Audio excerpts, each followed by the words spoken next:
ولقد يسرنا القرآن للذكر فهل من مدكر. بسم الله الرحمن الرحيم. طه ما أنزلنا عليك القرآن لتشقى إلا تذكرة لمن يخشى تنزيلا ممن خلق الأرض والسماوات العلا الرحمن على العرش استوى له ما في السماوات وما في الأرض وما بينهما وما تحت الثرى وإن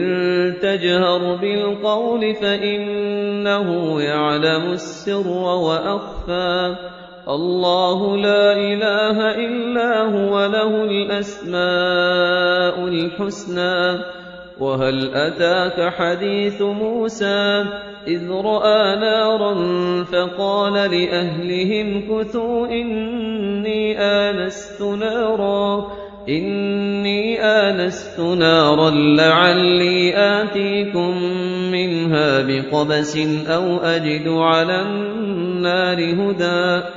فلما أتاها نودي يا موسى إني أنا ربك فاخلع عليك إنك بالواد المقدس طوى وأنا اخترتك فاستمع لما يوحى إنني أنا الله لا إله إلا أنا فاعبدني وأقم الصلاة لذكري إن الساعة آتية أكاد أخفيها لتجزى كل نفس بما تسعى فلا يصدنك عنها من لا يؤمن بها واتبع هواه فتردى. وما تلك بيمينك يا موسى قال هي عصاي أتوكأ عليها وأهش بها على غنمي ولي فيها مآرب أخرى. قال ألقها يا موسى فألقاها فإذا هي حية تسعى قال خذها ولا تخف سنعيدها سيرتها الأولى واضمم يدك إلى جناحك تخرج بيضاء من غير سوء آية أخرى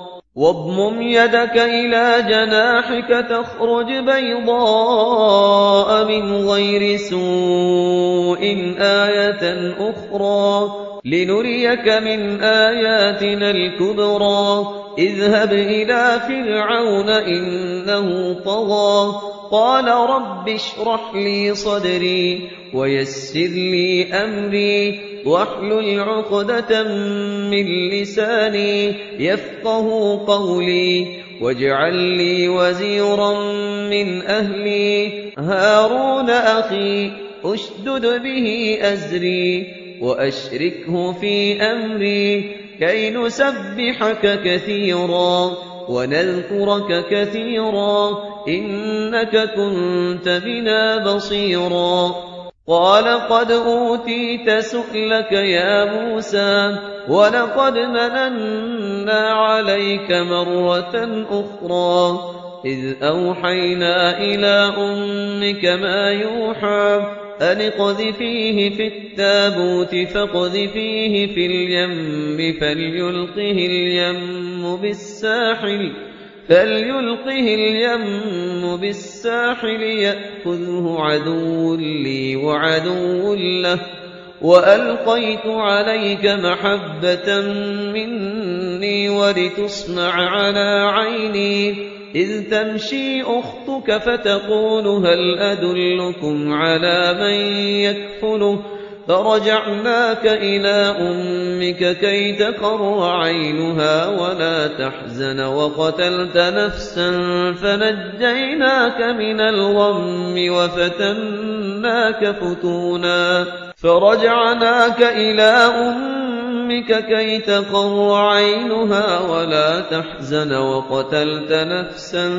فنجيناك من الغم وفتناك فتونا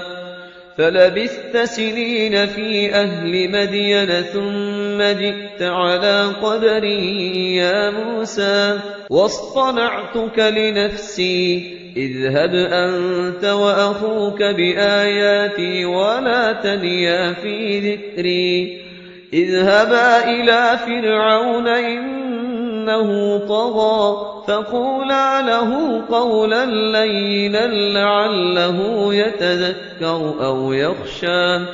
قالا ربنا إننا نخاف أن يفرط علينا أو أن يطغى قال لا تخافا إنني معكما أسمع وأرى فأتياه فقولا إنا رسولا ربك فأرسل معنا بني إسرائيل ولا تعذبهم قد جئناك بآية من ربك والسلام على من اتبع الهدى إنا قد أوحي إلينا أن العذاب على من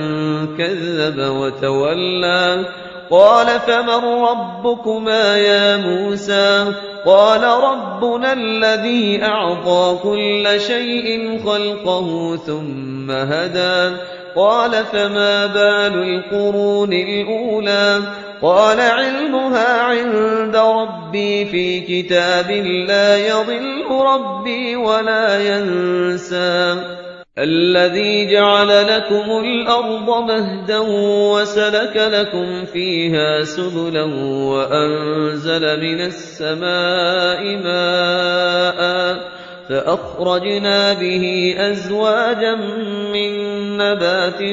شتى كلوا وارعوا أنعامكم إن في ذلك لآيات لأولي النهى منها خلقناكم وفيها نعيدكم ومنها نخرجكم تارة أخرى ولقد أريناه آياتنا كلها فكذب وأبى قال أجئتنا لتخرجنا من أرضنا بسحرك يا موسى فلنأتينك بسحر مثله فاجعل بيننا وبينك موعدا لا نخلفه نحن ولا أنت مكانا سوى قال موعدكم يوم الزينة وأن يحشر الناس ضحى فتولى فرعون فجمع كيده ثم أتى قال لهم موسى ويلكم لا تفتروا على الله كذبا فيسحتكم بعذاب وقد خاب من افترى فتنازعوا أمرهم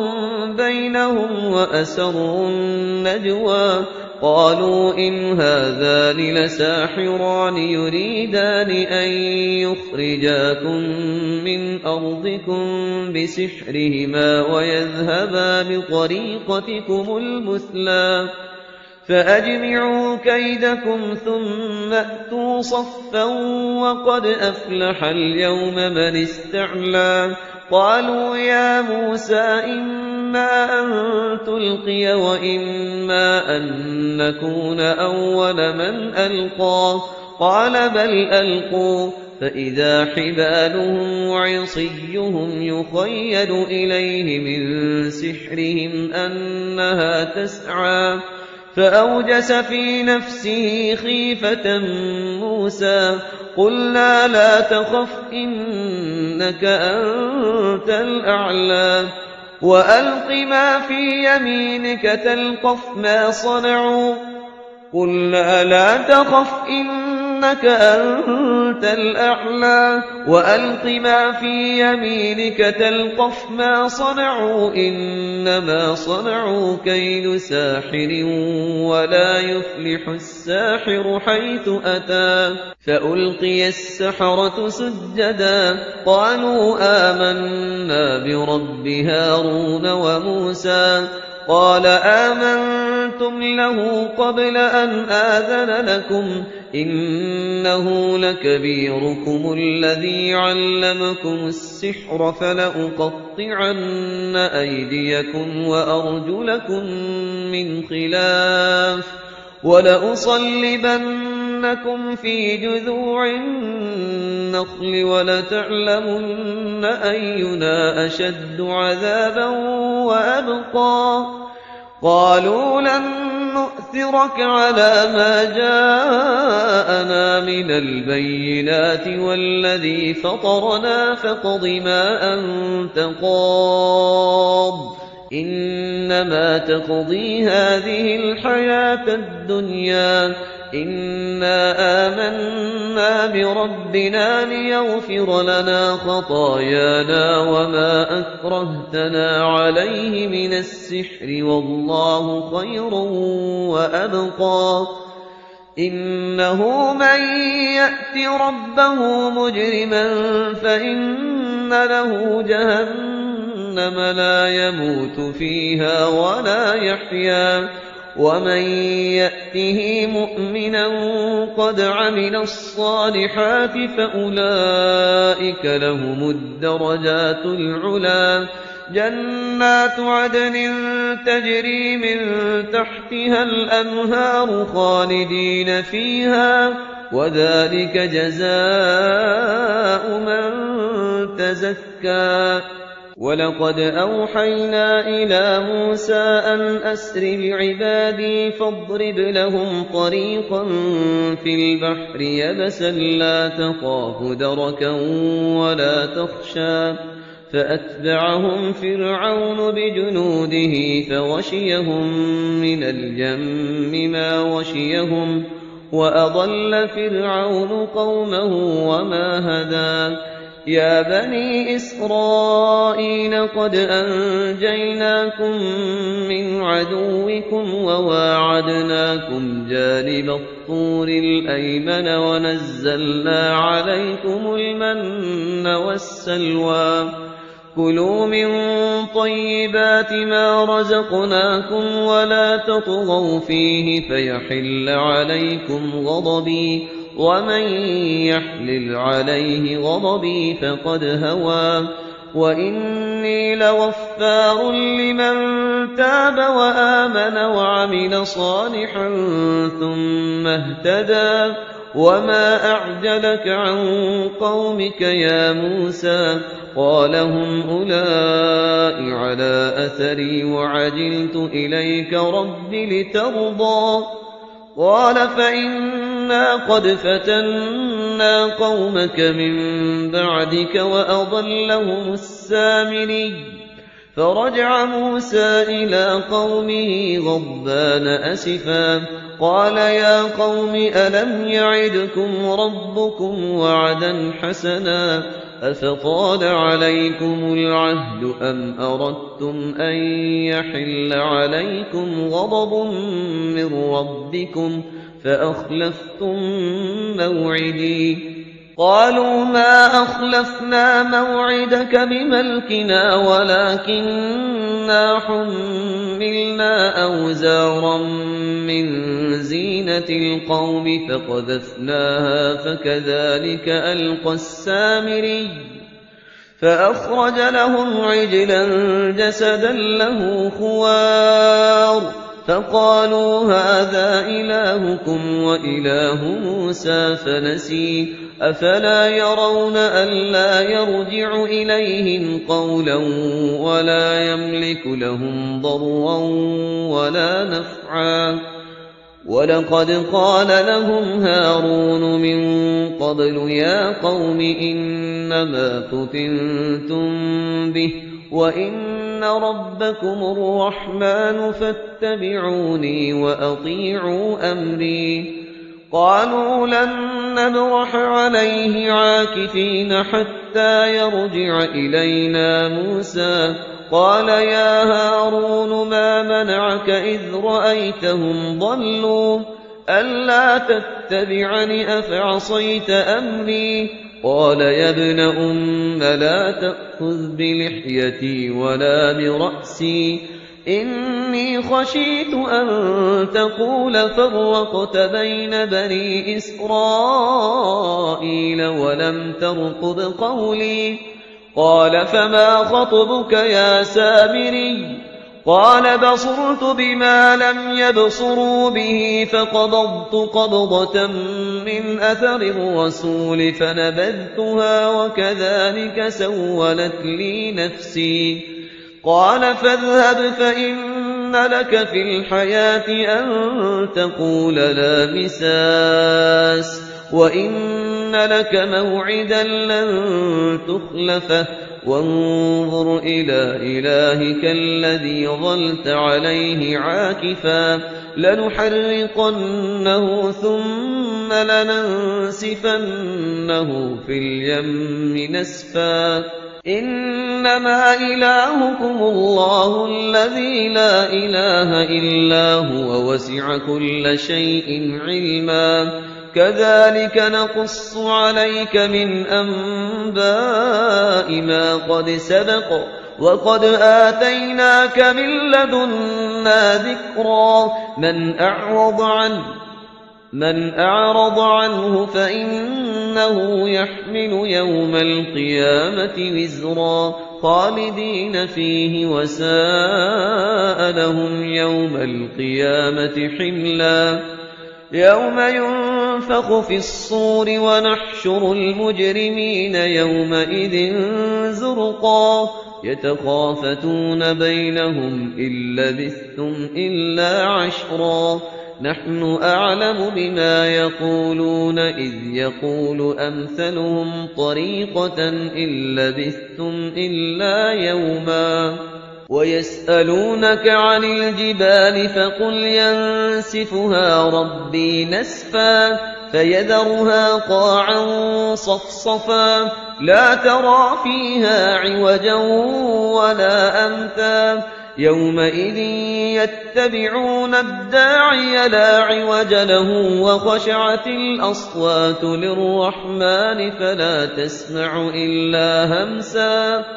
يومئذ لا تنفع الشفاعة إلا من أذن له الرحمن ورضي له قولا. يعلم ما بين أيديهم وما خلفهم ولا يحيطون به علما.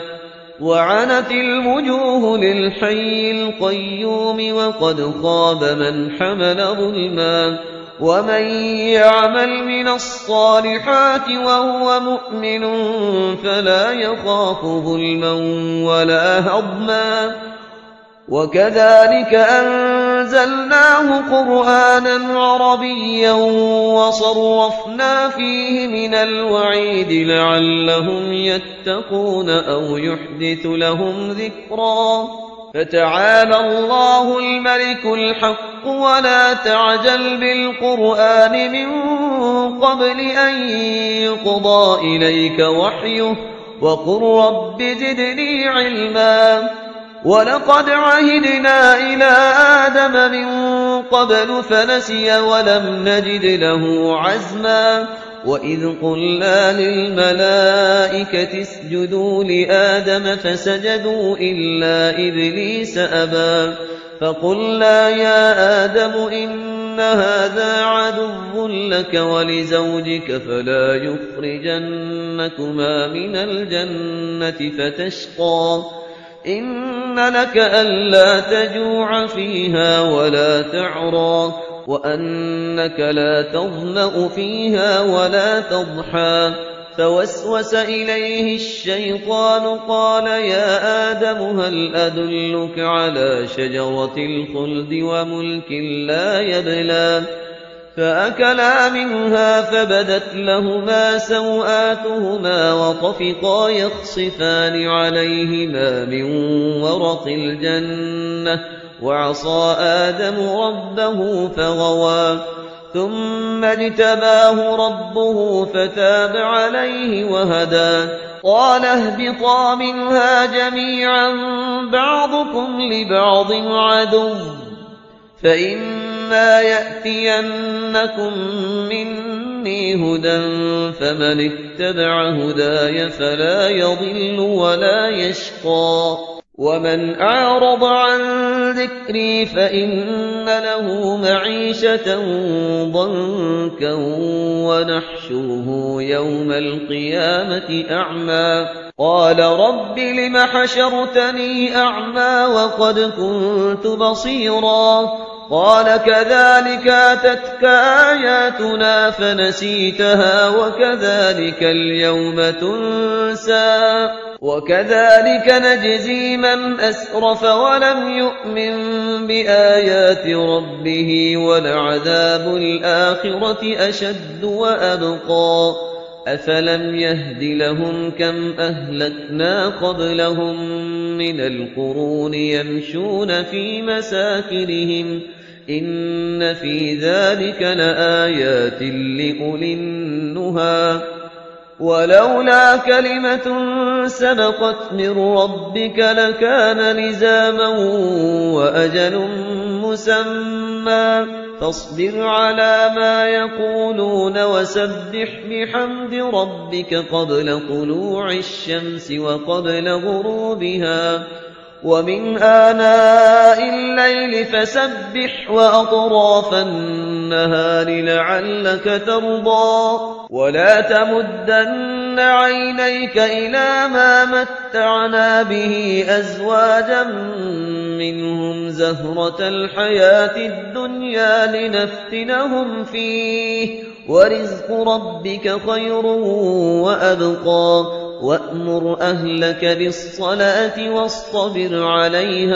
وأمر أهلك بالصلاة واصطبر عليها لا نسألك رزقا نحن نرزقك والعاقبة للتقوى وقالوا لولا يأتينا بآية من ربه أولم تأتهم بينة ما في الصحف الأولى ولو أنا أهلكناهم بعذاب من قبله لقالوا ربنا لولا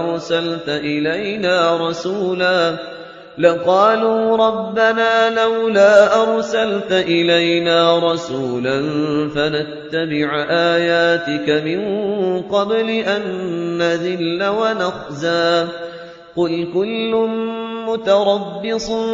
فتربصوا فستعلمون من أصحاب الصراط السوي ومن اهتدى ولقد يسرنا القرآن للذكر فهل من